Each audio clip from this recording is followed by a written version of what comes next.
Vamos lá? Continuando o processo de elaboração, gente, eu trouxe aqui na tela uma observação para vocês no seguinte. A LOA, Lei Orçamentária Anual, nós vamos ver no módulo de despesa pública.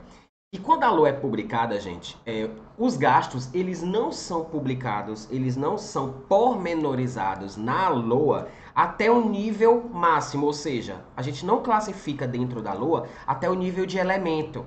Então, para a LOA não ficar tão extensa, tão detalhada a nível de objeto de gasto, na lei do orçamento, né, a gente vai fazer a demonstração das despesas até a modalidade de aplicação. Agora vocês têm que tomar cuidado no seguinte.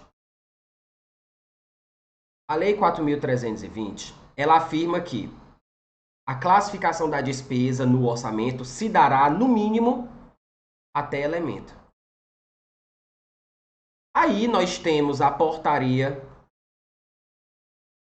163 de 2001, que alterou, né, a estrutura de alguns blocos do orçamento e diz que a classificação, de fato, né, vai ser demonstrada na LOA até modalidade de aplicação.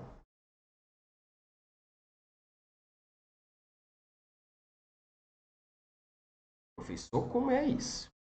A Lei 4.320 diz que a discriminação da despesa vai ser feita no mínimo por elementos. Aí vem a portaria 163 e diz que a classificação vai ser feita até o nível de modalidade de aplicação. Lembrando, isso aqui na LOA, tá? Gente, o que acontece é o seguinte. Na Lei 4.320, quando ele fala elemento, ali não é o elemento de gasto. Até porque o elemento de gasto, esse termo elemento como nível de classificação da despesa, ele só apareceu com a classificação por natureza da despesa, que em 64 a gente não tinha. Tá? Então, a classificação por natureza da despesa, ela veio bem depois. Ela veio com portarias depois da própria Constituição. Tá? Então, é meio que a gente dizer assim, quer dizer que a lei errou? Gente, a gente fala assim, ela se equivocou a lei.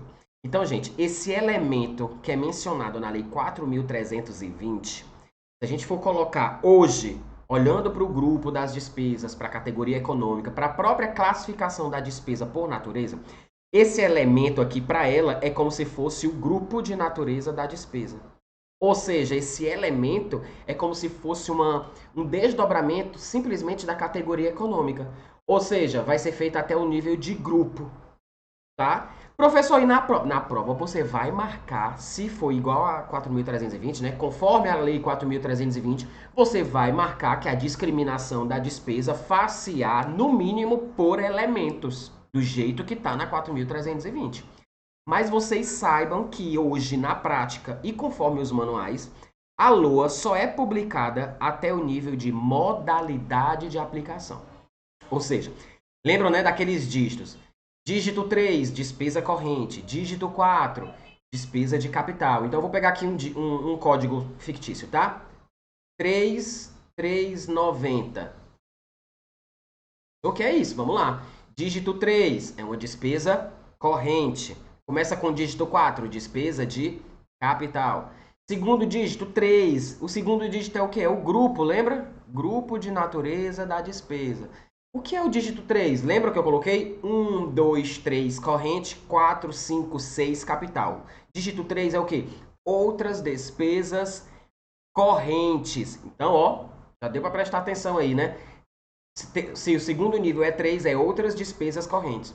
Lembra do 90? Aqui é modalidade de aplicação, gente. A modalidade de aplicação, ela vai dizer o quê? É uma aplicação feita diretamente pelo órgão. Pronto. Gente, na publicação da LOA, as despesas só vão ser classificadas até aqui. Para cada unidade orçamentária vai vir as dotações classificadas até o nível de modalidade de aplicação. E o que é que vai acontecer com o elemento, com os dois dígitos do elemento e com os dois dígitos do desdobramento? Lembrando que o código tem 8 dígitos. O que é que vai acontecer, gente? Gente, esses 4 últimos dígitos, que são elemento e subelemento, esses 4 últimos dígitos aqui, só vão ser apresentados no momento da execução.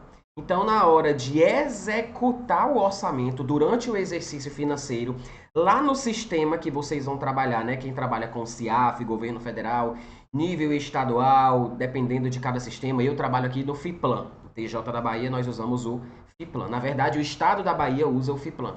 Então, durante a execução é que você vai classificar a despesa no elemento que você está gastando. Mas até efeito de publicação da LOA, você para na modalidade de aplicação. Regra. Essa é a regra. Porque o próprio Manual Técnico de Orçamento, o MTO, menino, tem hora que eu perco o diabo dessa bola. Misericórdia. Vamos lá. O próprio Manual Técnico de Orçamento, gente, o MTO, tá aqui, né, já. Ele traz uma exceção. Vamos lá ver qual é? Em razão do disposto no artigo 14 do PLDO 2021, gente, eu estou trazendo o PLDO 2021 a título de exemplo. O PLDO para 2022 vai trazer esse mesmo artigo sempre, gente, tá? Porque foi uma alteração recente que vai ser trabalhada daqui para frente. Então não importa se é o PLDO de 2021, 2022, 2023, até o governo decidir parar de fazer o que está aqui, ou seja, quando ele retirar do MTO, ela vai aparecer na deixar de aparecer na LDO, tá? Então eu estou mencionando o artigo para você saber que o MTO inovou nesse assunto e as LDOs daqui para frente vão começar a trabalhar nesse sentido, até porque a LDO está orientando a elaboração da LOA, certo? Então, vamos lá. Em razão do disposto no artigo 14 do PLDO, parágrafo único, para fins de atendimento ao disposto no inciso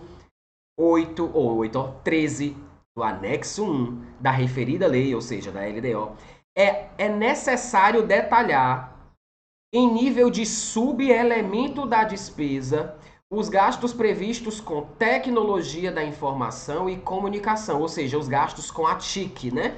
Tecnologia da informação e comunicação. Inclusive hardware, software, serviços. A relação dessas naturezas da despesas, ou seja, a classificação dos códigos completos, né, com os 8 dígitos, eles estão lá na tabela 10.2.5 do Manual Técnico do Orçamento, tá? Para vocês darem uma olhada lá depois. Então, gente, é o seguinte, a gente sabe que a gente tem que detalhar até o nível de modalidade de aplicação na publicação da LOA. Só que o próprio MTO está trazendo que os gastos com a tecnologia da informação e comunicação, os gastos com a TIC, eles serão mostrados, evidenciados no orçamento até o nível de subelemento, ou seja, esse tipo de gasto ele precisa ser detalhado até o nível de subelemento. Então, professor, recapitule tudo, pelo amor de Deus, vamos lá. A Lei 4.320 de 64 diz que no orçamento as despesas devem ser discriminadas até o nível de elemento. Lembrem-se que em 64 nós não tínhamos a classificação por natureza da despesa. Então, aquele elemento que ela fala lá, na verdade, não é o elemento que a gente conhece hoje dentro da natureza da despesa. O que aconteceu em 2001, portaria 163, trouxe que a classificação da despesa na publicação da LOA vai ser feita até modalidade de aplicação. No mínimo, até modalidade de aplicação. Então, o elemento e o desdobramento, que é o chamado subelemento, só vão aparecer durante a execução. Não é que eles deixem de ser obrigatórios, não. Eles vão aparecer, mas somente no momento da execução. Gente, isso deixa o orçamento um pouco mais livre, deixa ele não tão amarrado. Imagina se o orçamento nascesse já todo detalhado até o nível de subelemento. E durante o decorrer do exercício, decorrente de alguma calamidade, enfim, né? Olha aí, Covid, dando exemplo. Em decorrência de alguma calamidade, de alguma situação imprevista, o órgão precisa fazer alguns remanejamentos. E, às vezes, esses remanejamentos são feitos dentro da própria ação. Então, por exemplo, eu não vou realizar mais gastos com diária. Eu vou gastar com serviços pessoa jurídica. Então, gente, bastava uma troca de elemento ali. Não precisava nem de fazer um crédito adicional. Bastava uma alteração de elemento. Isso é mais tranquilo de ser feito quando a LOA só traz até o nível de modalidade de aplicação. Porque aí, como ela não traz detalhado até o nível de elemento, na hora da execução eu vou ver em que elemento eu devo colocar, sem precisar fazer a alteração. Porque se ele já nascesse todo amarrado até nível de subelemento, qualquer troca mínima eu precisaria fazer uma alteração orçamentária, né? Um crédito adicional, que a gente vai ver no próximo módulo, tá certo? Então, memoriza isso é muito importante, é uma exceção pouco cobrada, mas que quando cai muitos alunos esquecem, tá certo? Até o próximo bloco.